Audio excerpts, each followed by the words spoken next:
Hey guys, Glenn Tobias from thereturnofman.net, talking to you today about why you should dissuade your daughter between 12 and 18 from a dating relationship. You can't stop them from liking boys.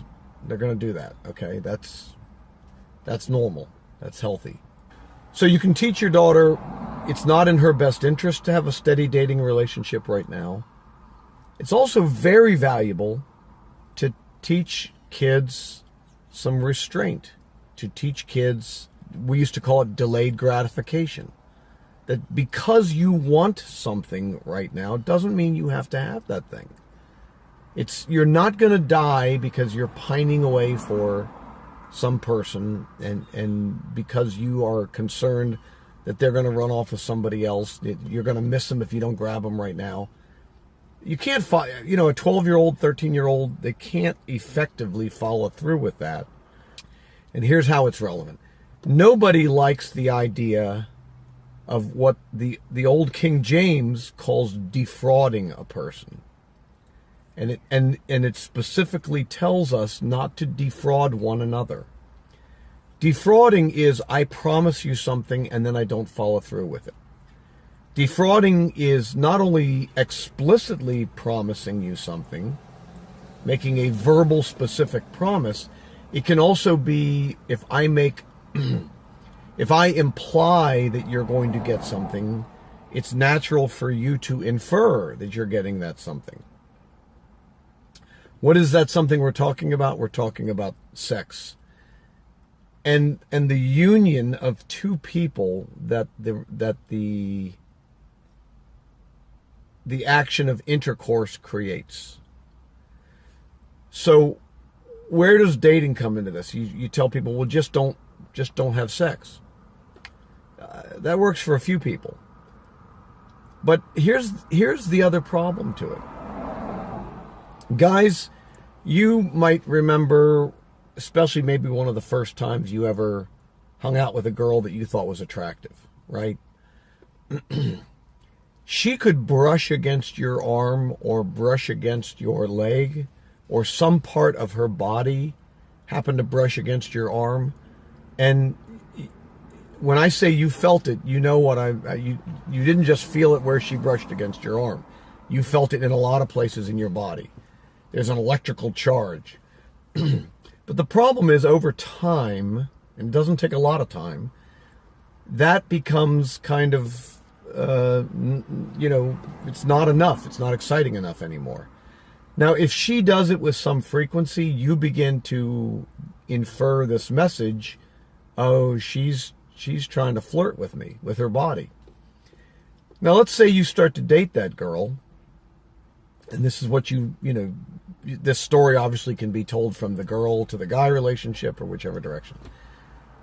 Well, the next step is to start holding hands, right? And that becomes very exciting the first time. Man, we walked around holding hands together. How exciting. Well, after a while, that becomes blasé. The next step after that frequently is either arm around the shoulder or lips to lips, kissing. Which, by the way, let's just face facts. Kissing is a sexual act. It is attaching intimate parts of two people's bodies. Okay? It's part of the sexual experience. So for you fathers that are kind of, chalking that up to, it's just kissing, it's no big deal. Don't think of it that way. So this is what happens with the sexual experience. There is a natural expectation of progression. So the question becomes, where do you stop? Where's the appropriate place to stop without defrauding another person? Without implying to them that there's more coming, and them inferring that there's more coming by your actions, and then somebody gets disappointed at some point along the line.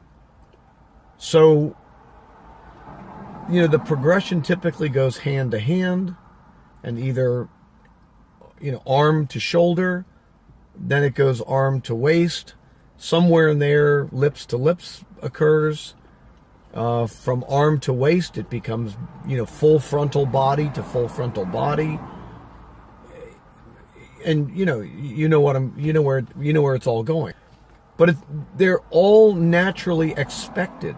That's the problem. We were created to expect the next phase to occur. And I don't just mean guys, girls are the same way. Now, girls may have some different expectations additionally, like they expect commitment. They expect security. They expect protection and provision. All right? And guys have certain expectations. They want respect. They want to be honored.